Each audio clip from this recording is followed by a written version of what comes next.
TwitchCon did not go well, and we're going to talk about it today on the episode of Legal Mindset, where we teach you to be your own judge. Of course, I'm Andrew Esquire, American attorney. I'm back after a short break. It's good to be back with you guys, and it's good to have some time for myself.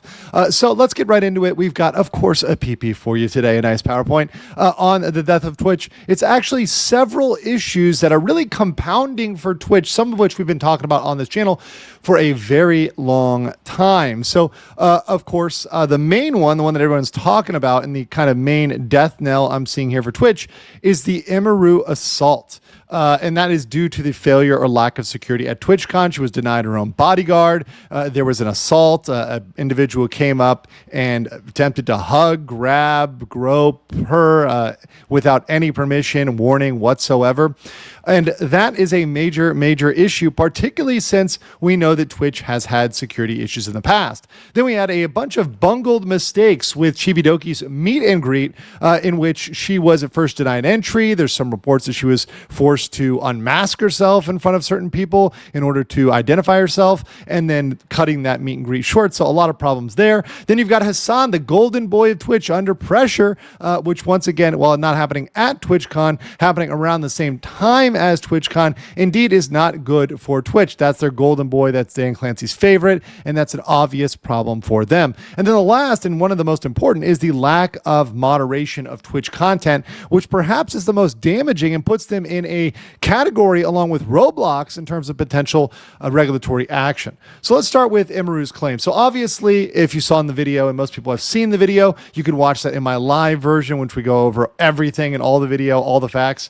But if you saw that, you saw that, hey, she had concerns. She has a history of stalkers that have come after her. There's a massive history of security issues at TwitchCon and with Twitch events in general. And therefore, there are several causes of action that she could pursue. First, there's the general negligence theory. So that's essentially broad negligence for failure to detain the individual. They just let them walk out. They failed to coordinate with law enforcement. Really, they bungled that overall. But beyond that, there's a more specific negligent security claim. So essentially, the organizer failed to provide adequate measures to prevent the incident. So sufficiently trained personnel, barriers, etc. Things they could have done to protect Emiru and the streamer.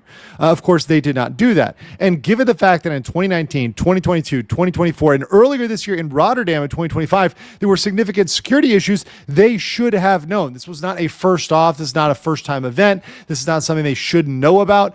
Dan Clancy tried to play this off as, oh, this is just something that happens and it's normal and it's a sign of the times, and streamers can control their community. That doesn't work. As an organizer, when you put together an event, you have a responsibility for that event to be safe, particularly if there are known risks. And streamers are at risk when they're out there, not just from parasocial fans, but people that might want to hurt them or harm them. That's obviously something that is out there. And then you, of course, have breach of contract. So there may have been safety provisions, and I don't know this. This is my speculation. There may have been some provisions in her contract. So if I was her agent, or if I were her himself, I would go to a lawyer and say, hey, look, is there anything in my contract here that was breached? Because it very well may have been something breached in that contract. The last one, though, and I think this one is the most poignant, is the post-incident handling leading to intentional infliction of emotional distress. I think a lot of things, such as them joking about this and, otherwise minimizing it, I think that is absolutely harmful for her, given her history with stalkers. She has a long history with stalkers. It's a known thing for her. And I think failure to do that, inflicting someone with that emotional distress and then taunting them, adding to that fire, definitely makes these viable. So I think that if she goes to a lawyer, these are all things they should look at and consider. Maybe they don't go with all of them. Maybe they just go maybe negligent security and IIED, intentional infliction of emotional distress. But these are all things that I think are very viable for Emiru. Let's get into Chibidoki. This is one that was brought up by my VTuber lovers. And this is one where Chibidoki's event, and very beloved VTuber Chibidoki, had an event that was cut short. So not everybody got to see her. And that's because they were concerned about safety because the line was too long. But beyond that, they also botched the event in terms of the wristband. So they gave her a wristband to enter, and they wouldn't actually let her enter. They had to send her over to the desk to get permission to enter. And at that point, some people have reported she had to unmask herself, which, of course, for VTubers, which have a very, very specific security and financial interest in remaining anonymous, number one, obviously, just like all other streamers, their identity, if they choose to remain anonymous, and put them at risk, put them at massive risk. But beyond that, if you're thinking about these people financially, VTubers financially, a lot of them base their entire strategy, their entire monetary strategy on not being unmasked. So if they're forcing a VTuber to unmask himself, to reveal himself, that is something that could undercut their actual financial stream, their model, and therefore I think there could be some financial damages there as well.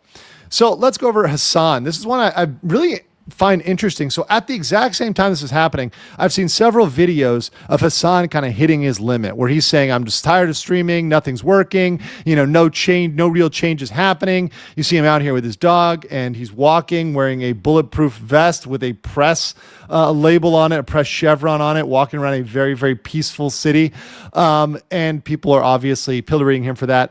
I will say this, and I am obviously taking a different route, and you've seen this with a lot of my coverage of Somali Vitali, where even the people that are my enemies, even the people that don't like me, I still say they deserve a chance, they deserve an option to do good, to be forgiven, to choose the right path, choose the good path. Even Hassan, I'm willing to look past all the defamation that he's done and say, hey, Hassan, for the best, and I can say this myself, having just taken a streaming break, it's one of the best things I did in my life, to just take a solid break where I just didn't look at the internet for several days. That actually was quite good. And one of the things I did do during that time was do some charity work. I actually gave we helped somebody prepare food and give it to the less fortunate. I did some donations, helping out the homeless, going to the temples here in Thailand.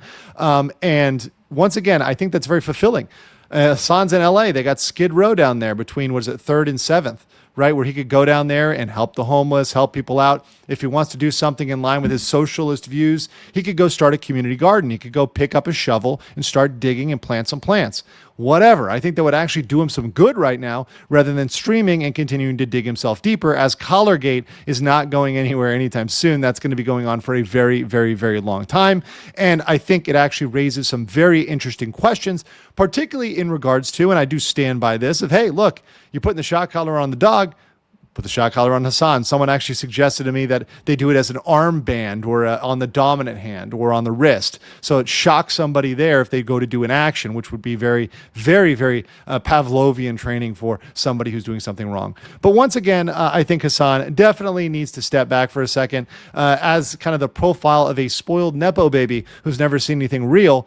Instead of going out and doing fashion shoots and GQ or whatever else, he needs to go out and actually help people, and maybe he'll be more fulfilled, and maybe he'll actually, go down a better path. But of course, we can only hope, right? We can only hope. Now, let's go here with moderation. This is a big one, and this is one that I'm very interested in, particularly as I think it's heading down the Roblox route, essentially, because with recent tests, which I've seen others run on Twitch, with starting a new channel and trying to stream whatever, including very vile content that would not be acceptable on most other major platforms, stuff that would get you banned immediately.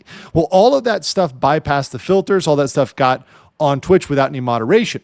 And the big issue that appears to happen is Twitch appears to lack any automated moderation, relying on manual moderation. The problem with that, with purely manual moderation, particularly if it's not getting the most vile stuff, is number one, you're letting a lot of stuff that clearly breaks TOS pass. But beyond that, you're actually engaging in discriminatory moderation. So some are punished severely. Some are punished a very long time. You call somebody fat, you're out for, a month, whatever, right? Whereas others are not punished at all. They're given a pass. This is something that leads to a massive danger for regulatory action. That is states taking action. And especially if this dangerous content is getting out there to people that are minors, which is a massive part of the Twitch ecosystem. So if you look at the Roblox regulatory action, you could see very similar stuff happening on Twitch because they know this is an issue. They very well know this is an issue, and they're just choosing to ignore that. So my conclusions here are Twitch is facing all of these issues at once. And because they're facing all of these issues at once again, it's not going to happen tomorrow. It's not going to happen next week. But this can be the death spiral for Twitch. This could be as they go down or as they get hit. And what could happen? Well, of course, you also have parent company Amazon, which was just cyber attacked, likely due to their over-reliance on AI by Amazon Web Services. That just happened today, right? You could have a lot of that stuff maybe is going to be automated. Maybe AI is going to take over. Of course, there's problems with that. As you see, without a human link in that chain, it can be kind of sloppy. It can miss things. It can over-regulate.